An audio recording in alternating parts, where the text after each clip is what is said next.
This is what most Americans innocently put into their bodies these days, and most alarmingly, into the bodies of their children.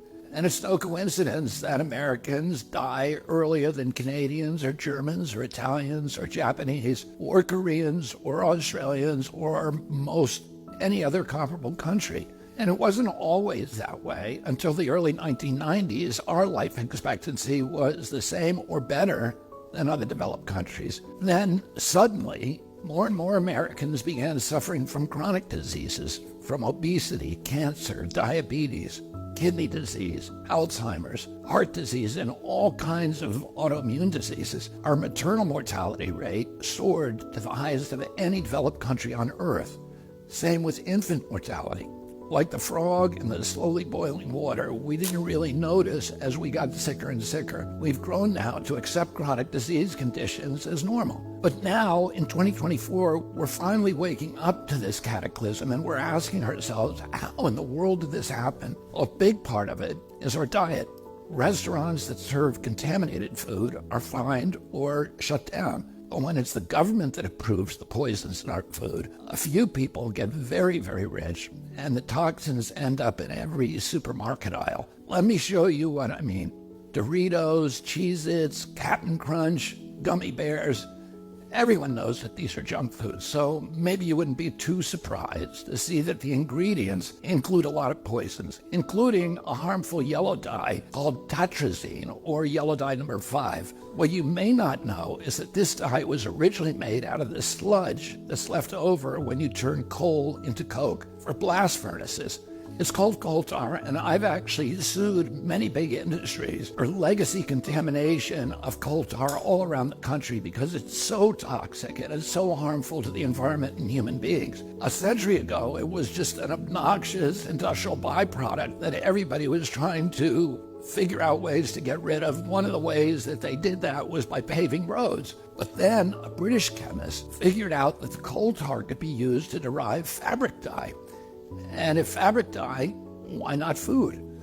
Food manufacturers began using it to cover up the discoloration of low-quality foods that they wanted to pass off on unsuspecting customers. They didn't know back then that this yellow dye, tartrazine, causes tumors, asthma, developmental delays, neurological damage, ADD, ADHD, hormone disruption, gene damage, anxiety, depression, intestinal injuries. Well, we know it now. We've known this for decades. That's why tartrazine is heavily restricted in other countries. In some countries, foods with tartrazine have a warning label that it may cause ADHD in children. Today, it's made from petroleum, not coal tar. Either way, it's crazy to add this to your kids' favorite foods. It doesn't even change the flavor. This yellow dye isn't just in junk food. It's in the foods that we consider healthy. It's in everyday kids' snacks like popcorn, mac and cheese, fruit snacks. It's in sports drinks like Gatorade and so-called vitamin water. It's even added to chicken broth, to corn, to pickles, to mustard, and to yogurt. And so, of course, our kids get sick.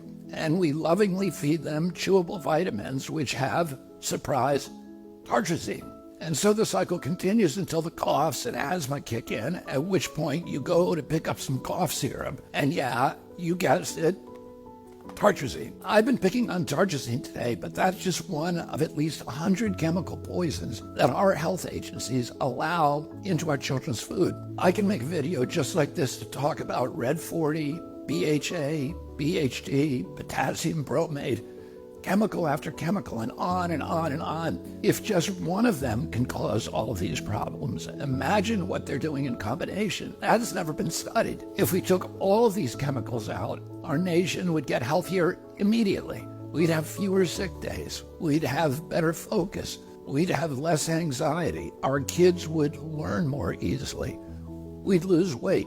We'd have more energy. We'd have fewer tumors and longer lives. It's not all dark. Over the past 16 years, the government has banned 8 chemical additives that cause cancer, genetic damage, asthma, and many of the other self-conditions as tartrazine does. And you know what's interesting? All 8 of those crucial steps forward in our kids' health were taken under President Trump. But the Democrats who claim to be all about health care have stood by watching other countries ban these poisons and make our kids sick, asthmatic, hyperactive, and depressed. They left them on every supermarket shelf in America. They even used your tax money to put them in your kids' school lunch. So their big food and their big ag donors probably gave them all that golden handshake and the big money hug. And their big pharma donors probably called them up and thanked them also, because now they're going to make billions selling Adderall, Prozac, and rescue inhalers. Enough is enough. President Trump and I are going to stop the mass poisoning of American children. Together, we're going to make America healthy again.